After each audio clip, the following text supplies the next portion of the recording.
Hey guys, welcome back to my channel. Today we're going to be making a tumbler using this inspiration photo that I've been saving for a couple years, and I'm really excited to share it with you. I'm starting with a tumbler that I've already prepped to sand, taped off the bottom, and spray painted with a matte white spray paint. If you need help on prepping your tumblers and how and why to tape off the bottoms, I will link some videos down below that you may find helpful.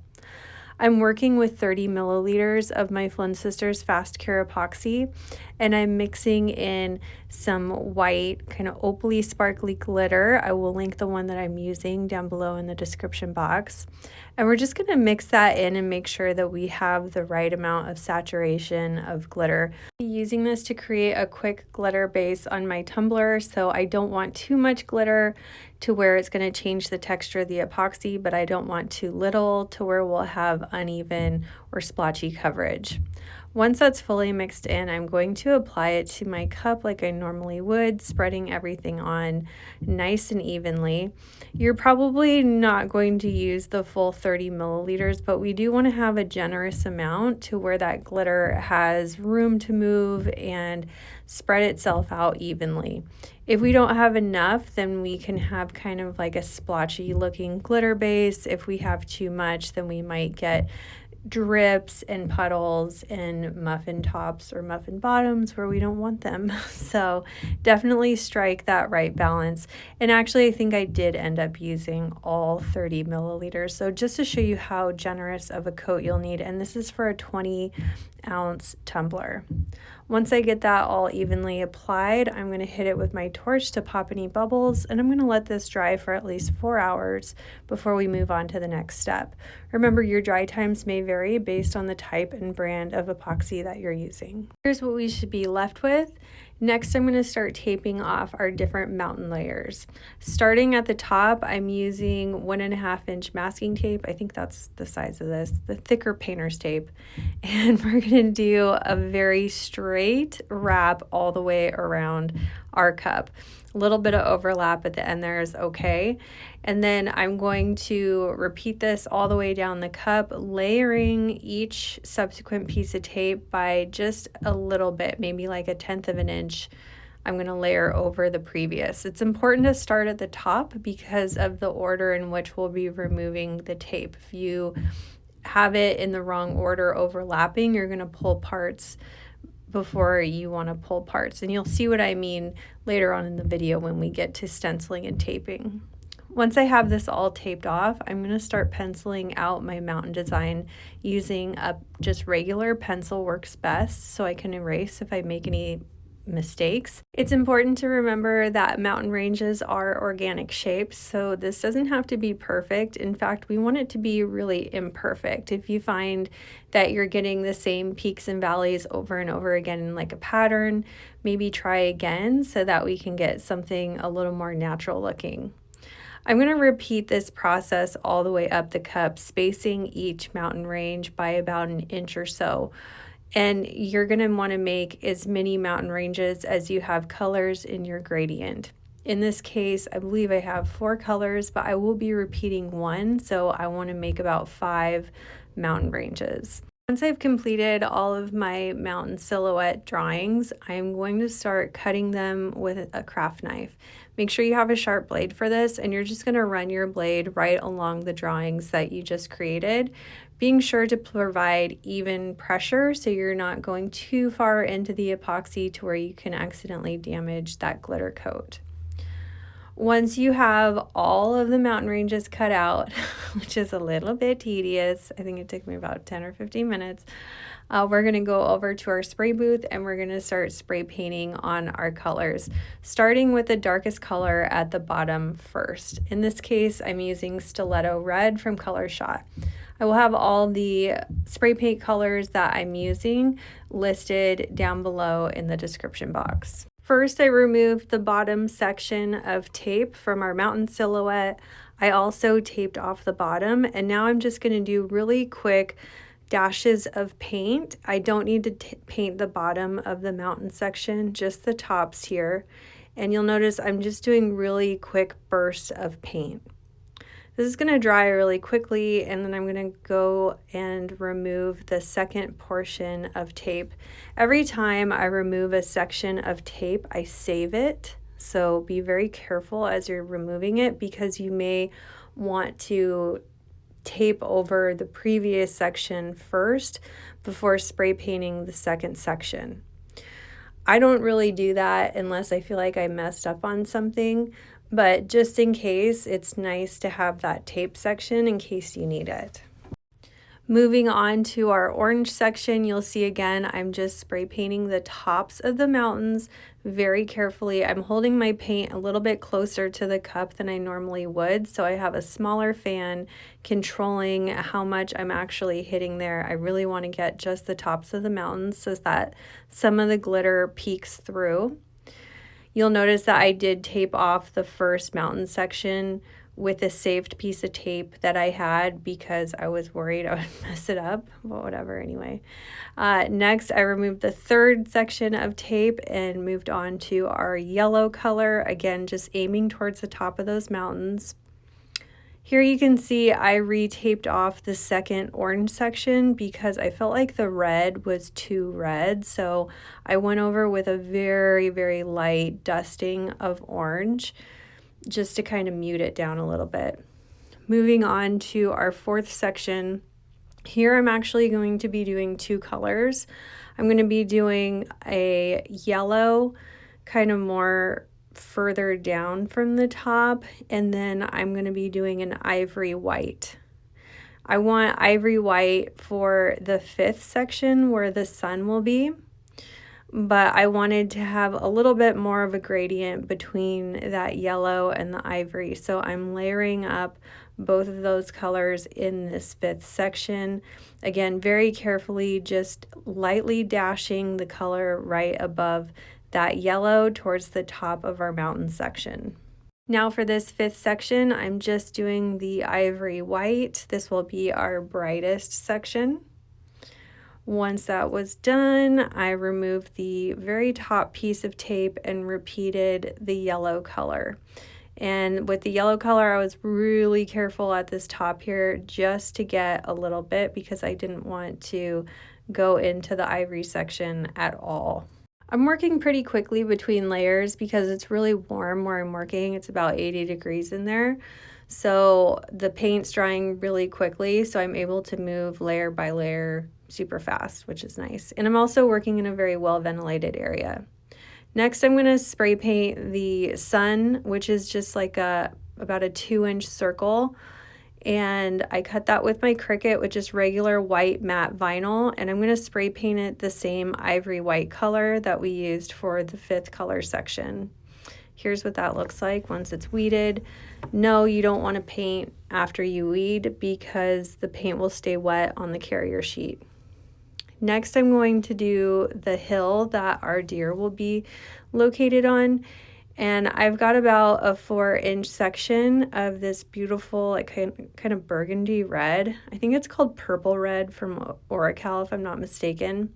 I'm going to wrap it around my cup so I have a pretty accurate measurement. I'm going to fold the length so I can just cut off the excess, giving myself about a 1/4 inch of overlap. And then I'm going to hand draw the hill that our deer will be on. I cut this deer with my Cricut. Deer shape is available in Cricut Design Space, and the circle is just from the Shapes feature. You can see my measurements here that both the circle and the deer together measure about 5 inches high. I'm going to freehand the hill that it's going to be standing on with that 4 by 9¼ inch sheet of vinyl here that I have, and I'm going to just cut it out with my scissors. Once I get this cutted out, I'm going to use a piece of tape to kind of anchor it on the cup while I make sure that I have everything lined up super straight before I go to apply it. To apply it, I'm going to peel back about 1 inch of the paper backing, and then using my thumb and my finger, I'm going to very, very slowly and carefully press it onto the cup.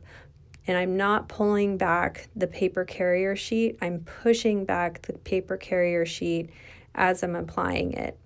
Here's the hill and the deer that I'm referring to in my inspiration example.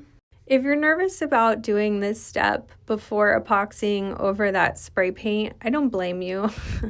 It is risky because we could easily scratch or damage our spray paint. However, I will say that I'm really impressed with ColorShot spray paint and how well it holds. It didn't scratch or damage during this entire process, and I was pretty rough with the cup.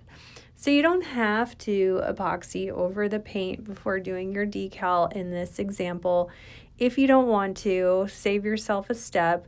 I actually prefer to do it at this stage anyway, so I'll get less puckering from any kind of weight that's added from the epoxy towards the bottom there when I go to wrap this vinyl. It would like pucker a little bit at the bottom if I had a lot of extra depth there from another epoxy coat.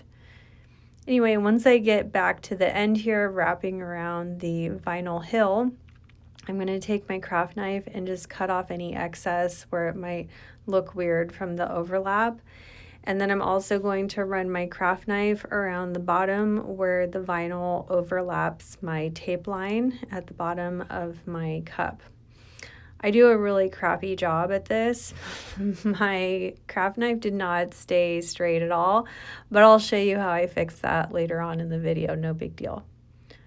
Once I get that all trimmed up, I move on to applying the deer and the sun. I wanted to apply the deer and the sun in one layered look, so I just peeled back part of the paper carrier sheet from my deer once I had it on the transfer tape, and I layered it with the sun and placed it all at one time. I used the overhang from my transfer tape to anchor my decal so that I can position it exactly how I wanted, and then using kind of a hinge method, I just transferred it all on there kind of at one time. Easier than it looks. Again, if you are worried about doing this right over the paint layer, go ahead and do a layer of epoxy first. The transfer tape did not budge the paint whatsoever. This all held down really well. Next, I decided that the back was looking a little plain, so I added this UVDTF decal. It says, "Not all who wander are lost." You can find it at FlynnSistersSupplyShop.com. And I just anchored it to my cup with a little piece of painter's tape and measured, so I knew that it was centered on my tumbler. Then I peeled the front off of the back plastic carrier sheet, and then I'm going to very carefully press it firmly onto my cup, kind of moving side to side. And then once I'm sure that everything is applied firmly, I'm going to very carefully remove my carrier sheet from the top of my decal. And if this isn't a testament to the strength of those paints, I don't know what is, because once again, that paint did not budge. Very risky to do over spray paint. We could easily pull back all of that paint that we worked so hard to stencil and spray paint, but luckily it did not move. So that was a plus. Love when that happened. Here's what we have so far. Now, I told you earlier I was going to show you how I fixed up the bottom of the tumbler because it was a little bit rough looking. I cut a sheet of that same colored vinyl about 1/10 of an inch, maybe 1/8 of an inch, I don't know. I used my paper trimmer though, so I didn't have to fire up the Cricut. And very carefully, I'm just applying that around the bottom of our design here to kind of cover up any flaws. There was some of the white glitter layer peeking through that maroon vinyl, and it just did not look very clean. So I'm just running this line around the bottom here, and I promise it will melt under the epoxy. You're not going to see that layer. I'm going to trim off any excess with my craft knife, and now we are ready finally for our final coats of epoxy. I forgot to film the first final coat, so now I'm filming the second final coat. This one needed 2 final coats anyway, but I'm just wiping this down with a tack cloth to remove any kind of debris. I've got 30 milliliters of my Flynn Sisters Artist Cure Epoxy already mixed. I think I only used about 15 to 20 though. Anyway, I'm just going to apply this like I normally would. We're going to get it nice and smoothed out. I'm going to clean up the bottom of my tumbler though once I'm done epoxying to make sure I remove any kind of excess. You will see though that the epoxy comes down just below that vinyl line that we had created to create the final seal for our tumbler on the bottom rim there. At the top rim, one thing I did off camera was my normal sanding routine. I go over this in all my videos, but we're running a little long on time here, so I left it out of this video. But basically, after I got done with the epoxy coat over the decal and vinyl, I did do a quick sanding around the top rim to expose a fine line of stainless steel. That's where our final coats of epoxy are adhering to create the final seal for our tumbler on the outer rim, rather than the very top rim where it's more vulnerable. Once I got my epoxy smoothed out here and the bottom cleaned up, I'm going to hit this with my torch to pop any bubbles. And that was it. We were done for this one.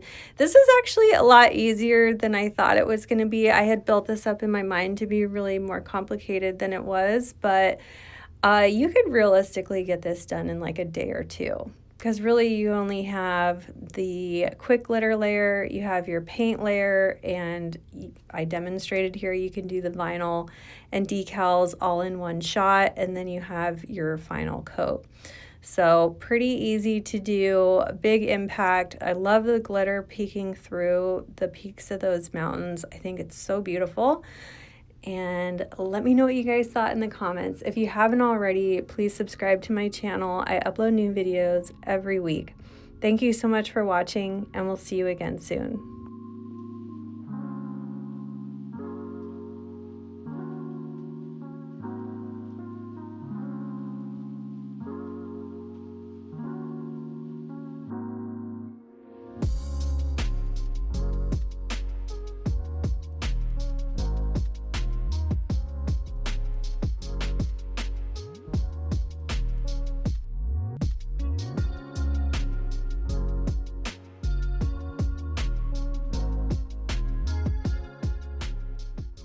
If you love this video, you could check out our last video here. Also be sure to find us on Instagram, Facebook, Pinterest, and of course subscribe for all our new videos that come out every Wednesday and Saturday. Thanks so much for watching. See you soon.